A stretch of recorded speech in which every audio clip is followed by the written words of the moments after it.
আজকে আবার নিয়ে আসলাম নতুন একটা রেসিপি, খাসির মাংস দিয়ে মাটির নিচের আলু, যেটাকে আমরা মাটি আলু বলি। অনেকে অনেক জায়গায় বলে, মাছ আলু বলে, অনেক কিছুই বলে। তাই আলুগুলো কুইটে নিচ্ছি, ধুইয়া এখন একটু হালকা সিদ্ধ করে নেবো, নাইলে একটা কালারটা মানে কসকস থাকে বা লোদ লোদ থাকে, সেই জন্য। তা আলুটা সিদ্ধ হয়ে গেছে, এখন নামাই নেবো। অল্প একটু সিদ্ধ দিলাম, যাতে বেশি সিদ্ধ দিলে গলে যাবো, এই জন্য অল্প একটু সিদ্ধ দিলাম। সিদ্ধ দেওয়ার পরে পাতিলা বসাই দিছি। আর খাসির মাংস দিয়ে মাটির আলু রান্না করলে ভালোই লাগে। আবার ধরেন গরুর গুঁড়িতে রান্না করলেও ভালো লাগে। তা পাতিলা বসাই দিলাম, গরম হয়েছে, এখন দিয়ে দিলাম তেল, দিয়ে দিলাম। যেহেতু খাসির গোছের মধ্যে তেল আছে, সেই জন্য বেশি তেল দিলাম না, মানে মিডিয়াম মোটামুটি তেল দিছি। তারপরে পেঁয়াজটা হালকা ভাজাভাজি করে নিতেছি। দেখতে থাকেন, আপনাদের ভালো লাগবে। আর কে কে মাটির নিচের আলুটা পছন্দ করেন কমেন্টে জানাবেন। তো যে কোনো কিছু দিয়ে, মাছ দিয়েও রান্না করে খাওয়া যায়, সবসময় যে গোছ দিয়ে খাইতে হবে তা কিন্তু না। এখন গোছ ছিল সেই জন্য খাইলাম। তা আদা দিয়ে দিলাম, এক এক করে সব মশলাগুলো দিতেছি, দেখেন আপনাদের ভালো লাগবে। আর ভালো লাগলে লাইক কমেন্ট শেয়ার দিয়ে পাশে থাকবেন। আর আমার রান্নাটা আপনাদের কাছে কেমন লাগে তাও মতামত জানাবেন। তা জিরার গুঁড়ি, ধইনার গুঁড়ি, এরপরে গরম মশলার ফাঁকি, সবগুলো কিন্তু আস্তে আস্তে দিয়ে দিতেছি। দেখতে থাকেন, আপনাদের ভালো লাগবে। এরপরে হলুদ গুঁড়া, মরিচের গুঁড়া, ধনিয়ার গুঁড়া সবকিছু কিন্তু দিয়ে দিতেছি।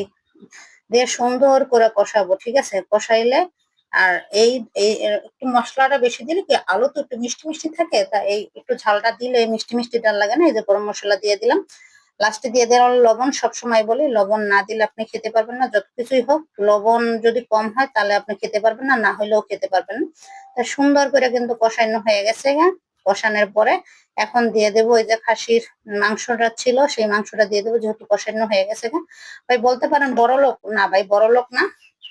এটা আমার মায় আমারে, আমার ভাইয়ের বাসাতে নিয়ে আসছিল, সেই সেইটাই রান্না করছে, ঠিক আছে? আর খাসির গোশ খাওয়ার মতো টাকা পয়সা আমার কাছে নাই ভাই। তাই বড় ভাই যেহেতু পাঠাইছে, সেই জন্যই রান্না করলাম।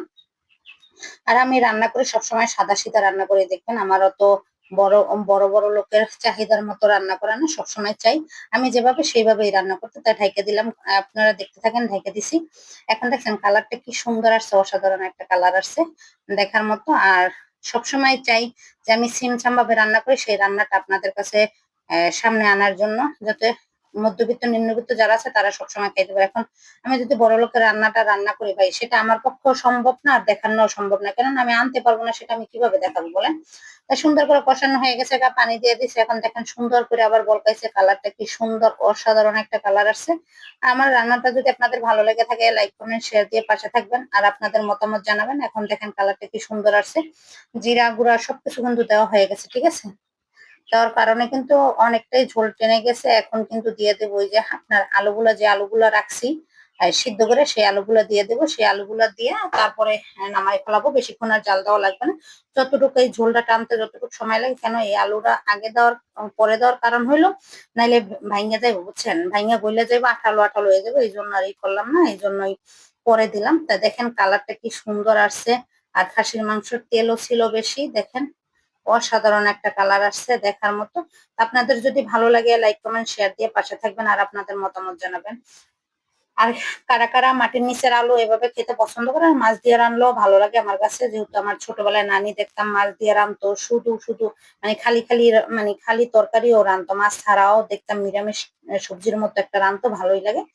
এই যে জিরা দিয়ে দিলাম, জিরা দেওয়ার পরে কালারটা যে আসছে না, আর ঘ্রাণটা যে আসতেছে না, অসাধারণ একটা ঘ্রাণ।